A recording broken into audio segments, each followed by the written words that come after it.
Cool. We're now live. It says live. Awesome. Hey, folks. Welcome to the very first episode of the Kindness File. I'm your host. I'm Gina, the founder of Kind2, and our goal is to compound kindness by having and celebrating kind conversations. The aim of this podcast is to spread a bit of joy with fun memories and connecting amazing humans together through kindness. We'll be talking to some amazing humans that have shaped my life, and we'll be dropping a new episode weekly. So here is our first guest. This is Dewi. Oh my goodness me. I had it in my head then that I couldn't pronounce your name, so that I just went with it and then messed it up. Anyway, this is Dewi. I'm going to intro you as to how I met you. I think that could be quite an interesting thing. So we worked together about 5 or 6 years ago, when you were my client boss, I would say, and we've kept in contact, and really excited to talk to you today about kind of kindness, what it means to you, and explore some kind moments in your life. So can't wait to get this conversation started. Welcome Me to too. the Kindness Files, Zoe. Firstly, what does kindness mean to you?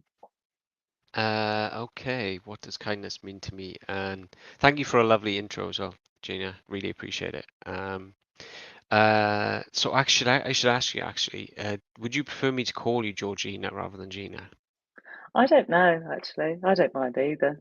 I feel Yeah. like because the name is long, it can be chopped up into loads of different things. My Okay. husband's got about 5 different names for me because he uses the Serbian version of my name, which is Đurđica, which I think is Oh, lovely. So he calls me that. Georgina. Yeah. Yeah, good pronunciation. Yeah. That's well. Yeah. You pronounced it well. So let me answer your question. Sorry. What is kindness to me?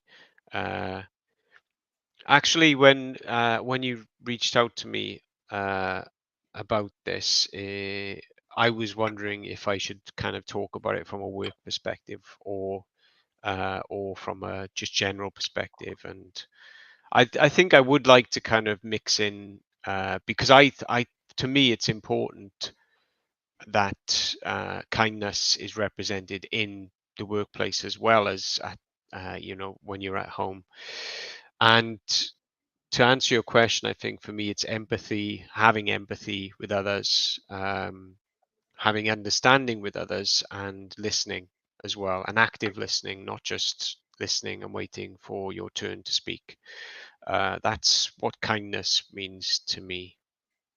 And also, ever since I've known you, that has been something that you have actively demonstrated in basically any interaction I've ever had with you, ever. Thank you. Maybe not after 6 beers. I couldn't drink. I couldn't drink 6 beers anymore, which makes me very upset. I drink maybe one. That's a good thing. A I good think thing. so too. I can't really drink alcohol anymore. Um, Second question: can Mhm. you tell me about a time when you remember an act of kindness and why it stuck with you? Sure. So the first one that came to my mind when I thought about this, breaking the fourth wall, I had previous access to these questions, so I did a little bit of prep. But was when I kind of at short notice had to rearrange this conversation from earlier in the week because it was quite a manic work week for me, and things were just kind of running over. And you were very kind and said, yes, absolutely no problem, let's move it. So that was the first thing that came to me most recently. Um, also, I think for me as well, thinking about things like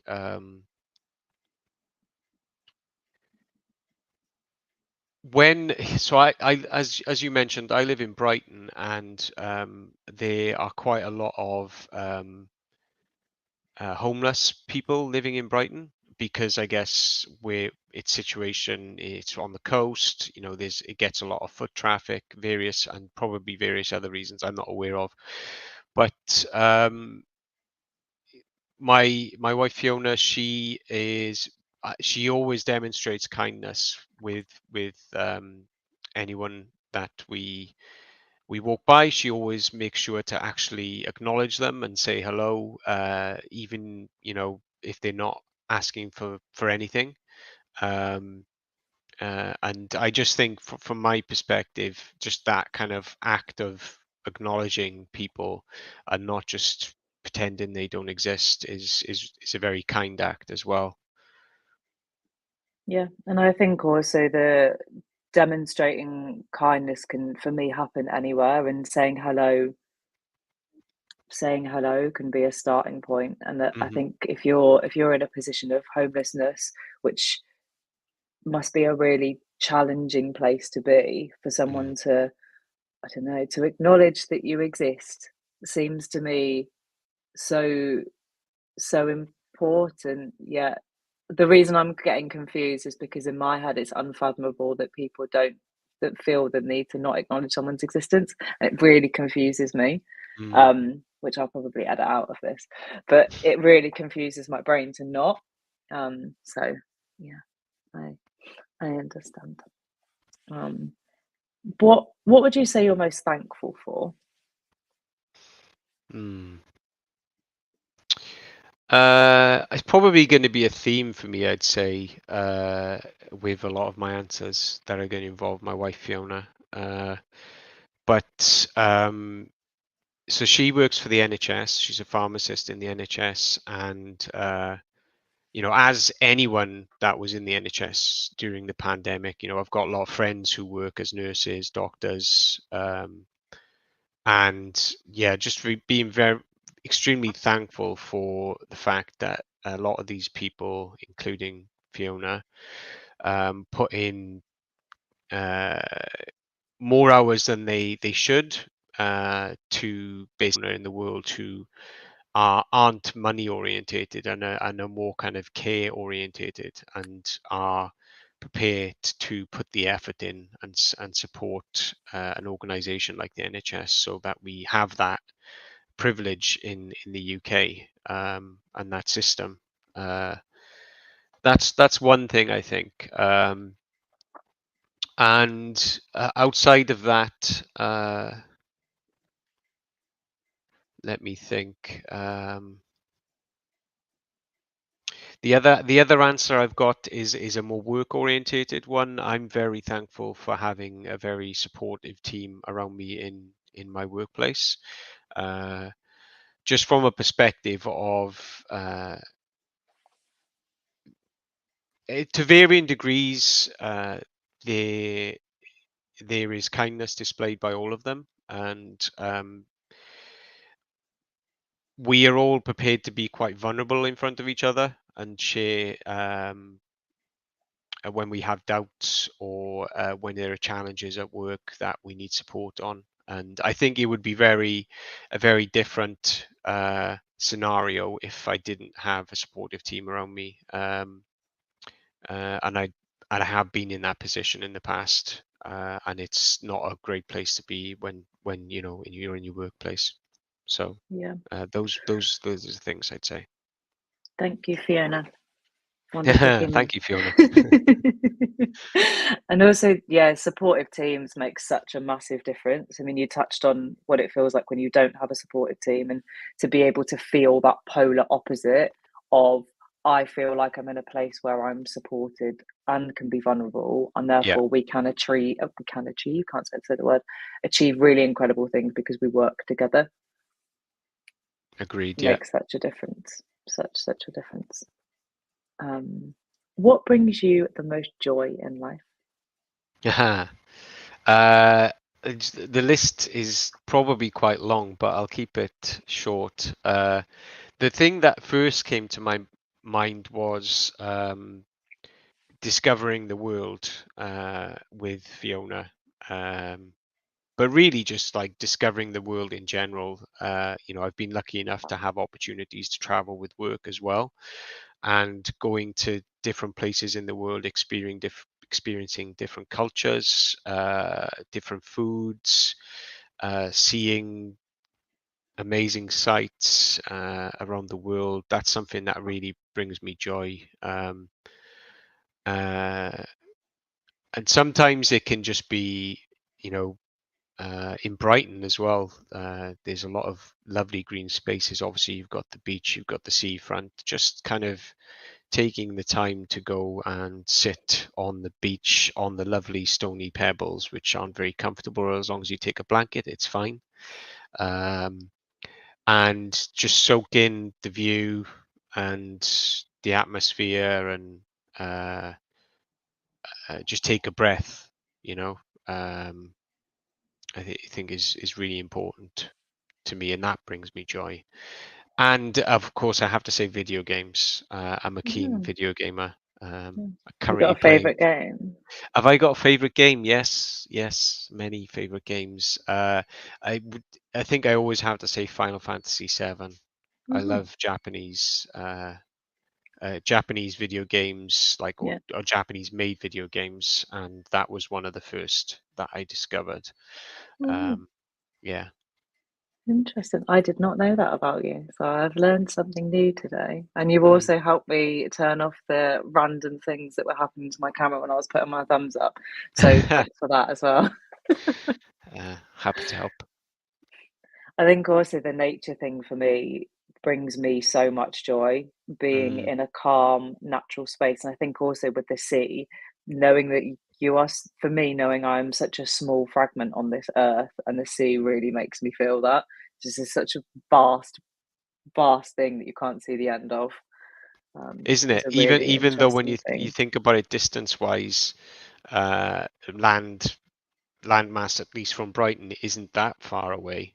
Yeah, Um, but especially now as well, the nature thing, Gina, because it's spring yeah, in the yeah, UK, and yeah, you've got yeah. loads of stuff blooming and the smells, and I've got a lovely Japanese maple outside my flat, like that I Mm, can look at and go. It just makes me happy, you know. yeah, yeah. I love spring. I Yeah. absolutely spring in the UK is second to none. It's gorgeous. It's so pretty. I have two more questions for you. Okay. So the penultimate question is, what would be the first thing you would do if you knew you couldn't fail? Mm. Um,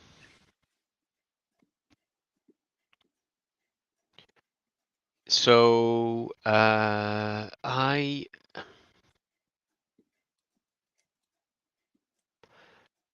I think is the fun one is probably I just recently started learning to play the piano.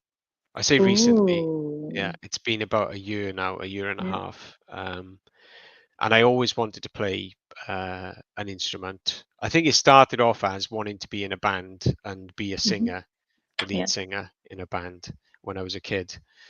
Um, and then I tried to learn various instruments.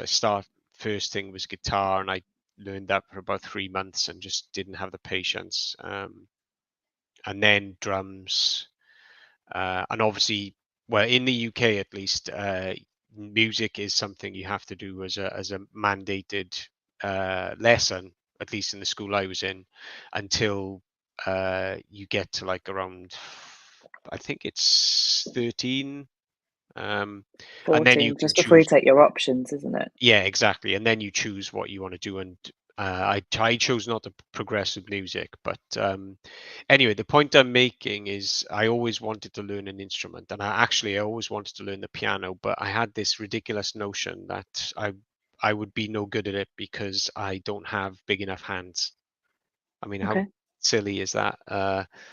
And then Fiona got me a set of 5 lessons for my birthday a couple of years back, and then I went to a local tutor. Shout out to Will, who is amazing. Um, and yeah, I just kind of found it was really hard, really, really hard at the start, but I really enjoyed it. Anyway, to come back to your question, sorry, I would I would basically love to play on a grand piano in the Royal Albert Hall in front of a full house. Ooh. But you know, I haven't even done it in front of more than just Fiona or my parents. And Yeah. my aim is to play in the piano school concert at the end of the year, That's cool. which is going to be about like 50 or so people. But Yeah.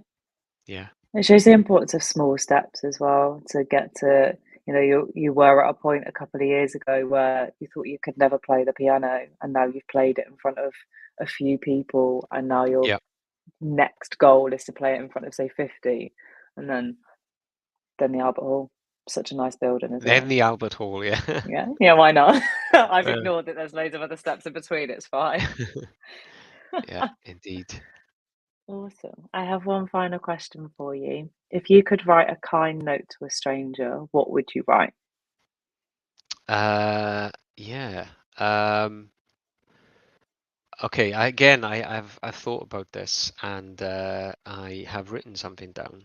So I put it on a post-it, and hopefully it comes off okay. So do you want me to read it out as well? Yeah, if you put it in front of the screen and read it out as well.